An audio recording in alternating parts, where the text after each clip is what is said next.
ကြက်ဥနဲ့ဘဲဥနဲ့ဘဲဥစာပို့ပြီးတော့ကောင်းတယ်ဒီနေ့မှာဒါကိုကျွန်တော်ပြပြပေးတော့မှာဖြစ်ပါတယ်အဲ့တော့မြန်မာလူမျိုးတွေအနေနဲ့ဆိုရင်ကြက်ဥလည်းအစားများတယ်ဘဲဥလည်းအစားများတယ်တချို့ကြတော့မဟုတ်ဘူးဘဲဥကပို့ပြီးတော့ကောင်းတယ်ဘဲဥကိုပဲစားဆိုပြီးတော့ပြောကြတာမျိုးလည်းရှိတယ်ပေါ့နော်အဲ့တော့ဒီနှစ်ခုမှာဘယ်ဟာပိုကောင်းတယ်လို့မရှိပါဘူးသူအားသာချက်သူအားနည်းချက်နဲ့ရှိတယ်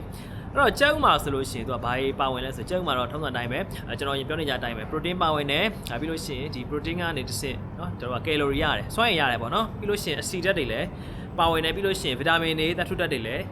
ပါဝင်ပါတယ်เนาะအဲ့တော့ဒါတွေကအာဟာရဖြစ်စေတယ်ကျန်းမာရေးအတွက်ကောင်းတယ်ပေါ့ဒါပေမဲ့အဆီဓာတ်ပါဝင်တဲ့အတွက်ကြောင့်ဒီအဆီဓာတ်ကအရန်စားလိုက်မယ်အရန်များများစားမိမယ်ဆိုလို့ရှိရင်တော့ဒီနှလုံးကျန်းမာရေးအတွက်တော့မကောင်းဘူးဟုတ်ပြီအဲ့တော့ဘဲဥမှာဘဲဥလည်းတူတူပဲဒါပေမဲ့ဘဲဥဒီကြက်ဥထက်ကိုပို့ပြီးတော့ပါတယ်เนาะသူကအလုံးလည်းပိုကြီးတာအဲ့တော့ကယ်လိုရီပို့ပြီးတော့များတယ်ဘာဖြစ်လို့လဲဆိုတော့ protein လည်းပိုများသလိုအဆီလည်းပို့ပြီးတော့များလို့ဖြစ်ပါတယ်တချို့သောဗီတာမင်တွေသတ္ထုဓာတ်တွေဆိုလို့ရှိရင်ဘဲဥကပို့ပြီးတော့များတယ်ဥပမာအဖြစ်ဗီတာမင် A ဆိုလို့ရှိရင်ဒါပို့ပြီးတော့များတယ်ကြက်ဥထက်ကိုဘဲဥကပို့ပြီးတော့များတယ်အဲ့ဒါလိုပဲတန်တက်ပေါ့နော်တန်တက်အာယုလို့ခေါ်တဲ့တန်တက်ကဘဲဥမှာကပို့ပြီးတော့များပါတယ်ကြက်ဥမှာတော့နည်းနည်းပဲပါတယ်အဲ့တော့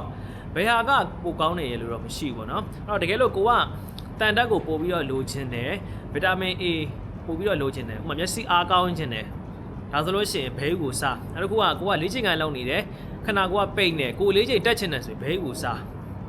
ဘာဖြစ်လို့လဲဆိုတော့ဘဲဥမှာက protein ပို့ပြီးတော့များတယ်နောက်သူကစွမ်းရည်ပို့ပြီးတော့ပေးတယ်အဲ့တော့ဒီဝိတ်တက်ဖို့အတွက်ကိုကြောက်တဲ့ဆိုင်ပို့ပြီးတော့အထောက်အကူပြုတယ်ဒါမှလည်းဒီဘဲဥကကျွန်တော်အများကြီးတော့စားလို့မရဘူးเนาะအဓိကတော့အနှစ်ပါအနှစ်မှာကကျွန်တော်အဆီဓာတ်ပါဝင်မှုများလို့ဖြစ်ပါတယ်ဒါအကားတော့စားလို့ရတယ်เนาะအဲ့တော့တူတူပဲကြက်ဥဆိုလို့ရှိရင်လည်းကျွန်တော်တို့ကအနှစ်ကအများကြီးစားလို့မရဘူးအနှစ်ကတစ်လုံးလောက်ပဲရတယ်ပုံမှန်လူတယောက်ဆိုတော့ကြက်ဥအနှစ်ကတစ်လုံးနှလုံးလောက်ပဲရတယ်အကားတော့ကြိုက်တဲ့လောက်စားလို့ရတယ်အဲ့တော့ကြက်ဥကကြတော့ကျွန်တော်တို့ကဘယ်သူတွေနဲ့ပို့ပြီးတော့တင်တော့လဲအသက်ကြီးတဲ့လူတွေနောက်တစ်ခုကဒီနှလုံးပေါ့နော်နှလုံးမကောင်းဘူးသူတို့ရဲ့အဆီဓာတ်များတဲ့လူတွေစားလို့ရတယ်ဒါပေမဲ့သူတို့ရဲ့အဆီဓာတ်အရန်များနေရဆိုတော့ကျွန်တော်တို့ကကြက်ဥကအများကြီးစားလို့မရအောင်เนาะတရက်ချာ